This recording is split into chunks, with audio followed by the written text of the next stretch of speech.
9th consecutive season the PBA has been at Taylor Lanes. We're just about halfway through our opening match between Sean Rash and Mike Machuga, a match that originally was not scheduled, but a scoring malfunction in the position round made this necessary. Here are the two competitors on what exactly transpired.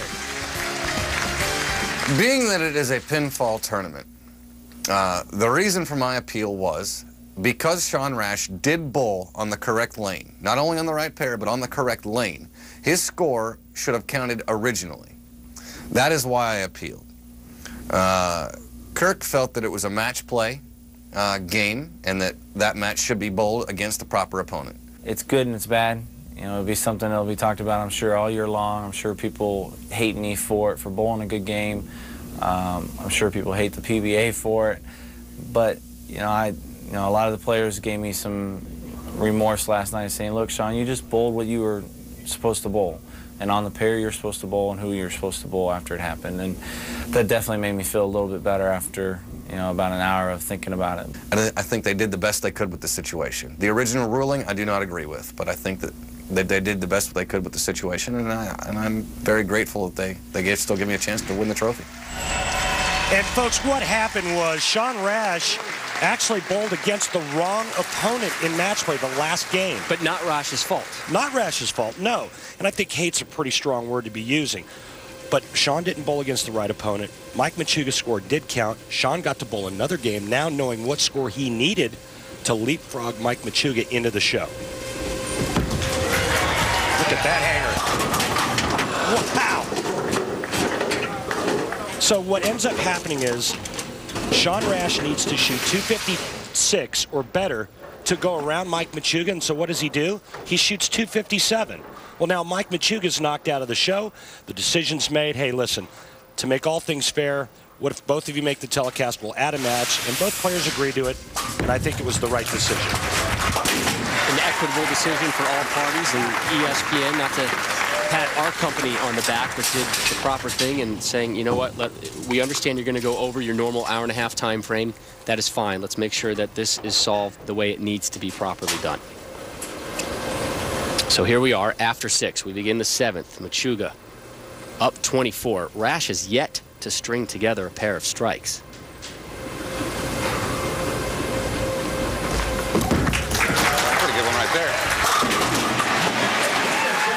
Machuga's starting to find his line. Rob, I went over and I watched the players practice over on the practice pairs, and I saw Mike Machuga playing out over there, and I asked the guys, I said, are you supposed to be playing out there? And they all agreed unanimously, no. What Mike Machuga is doing right now is, I think, is a big shock to not only the players that are here today, but the players that may be watching. You're not supposed to play that part of the lane. But he's doing it. He is doing it. And succeeding.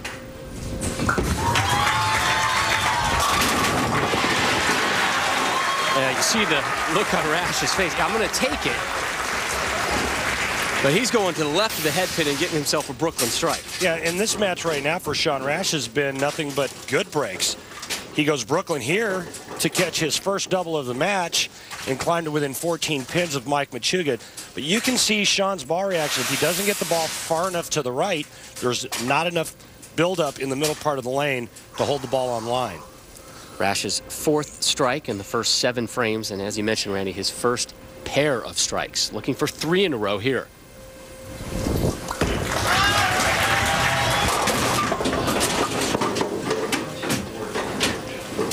And this is what happens when you're kind of bowling in a phone booth. Sean Rash went Brooklyn. He knows he's got to give the ball a little bit more room to the right, but he also knows that if he gets it going too far to the right, that's what happens. Destroys that spare. We're going to need 4 new ones on the left lane. Oh, suck. Close 18.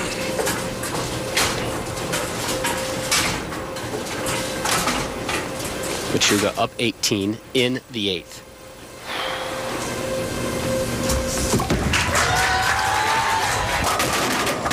Machuga telling us yesterday, Randy, he's a big advocate of the gravity swing. Tell us more about that.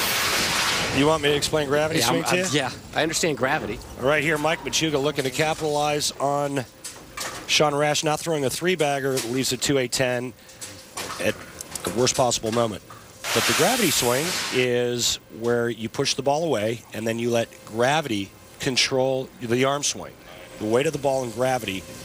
And basically what it does is it makes your swing about as free as you could possibly get it. So there's no tension. It's just a free, repeatable swing. If you think about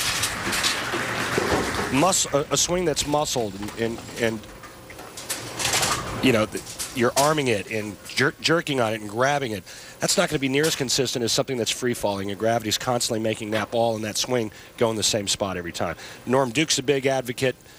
Obviously, Mike Machuga, out of the same school, he's a big advocate. We begin the foundation frame. Machuga off his first open frame. High and heavy on that one.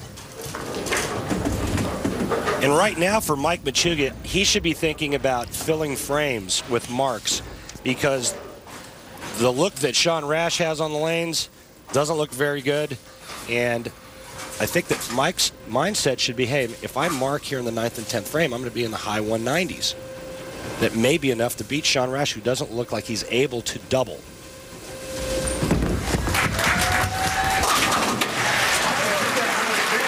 That spare pickup was borderline mandatory for Machuga. So Machuga can now max out at 207. Rash can top him at 211. And here's Rash getting set in the 9th. Last season, 4 top 10 finishes and 1 victory for Rash. That 1 victory, a major, coming at the USBC Masters. This season, he is 5th on the PBA points leader list and 6th on the money list. So off to a fairly hot start for the young man from Wichita.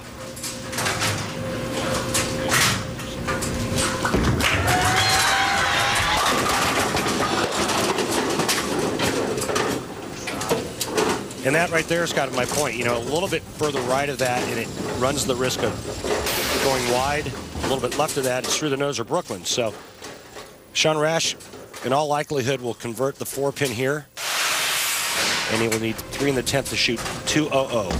And there's another block. Wow. 1. So, first one's $100. Is it? That'll be a shot clock violation. It's not a foul because he didn't let go of the bowling ball. Can you say traction? Safe. $100 for the first shot clock violation. $500 after that. And again, Rash had huge problems to open up the season in the first televised match of our season with that type of issue. And is part of that the fact that he just throws it so darn hard? Well, he had some spare issues this week. He missed a lot of single pin spares. And I think that's why he balked on that particular shot there. And then, as you can see, raising the arms after he made the 4-pin, which quite honestly is a routine spare that these guys can make with their eyes closed. So had some spare ball issues, had some spare single pin spare issues. Situation is simple. Sean Rash can strike out to shoot 200 on the nose. Mike Machuga can go strike spare to shoot 197. There's your strike for Rash. Timely. He'll need this one to force Mike Machuga to throw a double. And Sean gives the lanes a rash. Did you see that sign? They call him Diaper, as in Diaper Rash. There's got to be a cream or an ointment for that. I know there is, because I have several tubes of it at my house. That's right, you do have little ones. Yes. Big shot coming up for Sean Rash. This one here will force Mike Machuga to double. If Sean can get at least 8 on his fill shot. That's some good quick math, my friend. I'm impressed.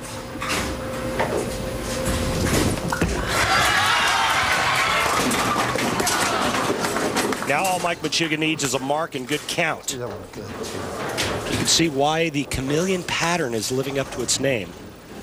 Low scores to start. We'll see how the lanes change as the day goes on. We're going to talk more about this Chameleon oil pattern as our broadcast continues.